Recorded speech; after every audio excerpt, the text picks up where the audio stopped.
overwhelmed with disappointment. Oh, I'm livid, but I can't fathom it all.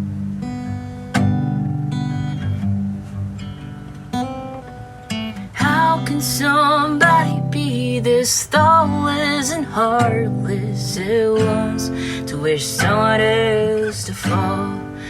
What is this world where something so good can tarnish this fast to us? How can you not stop to think to yourself how it may just ruin it all for the rest of us? Now the best we can do is try to amend with kindness.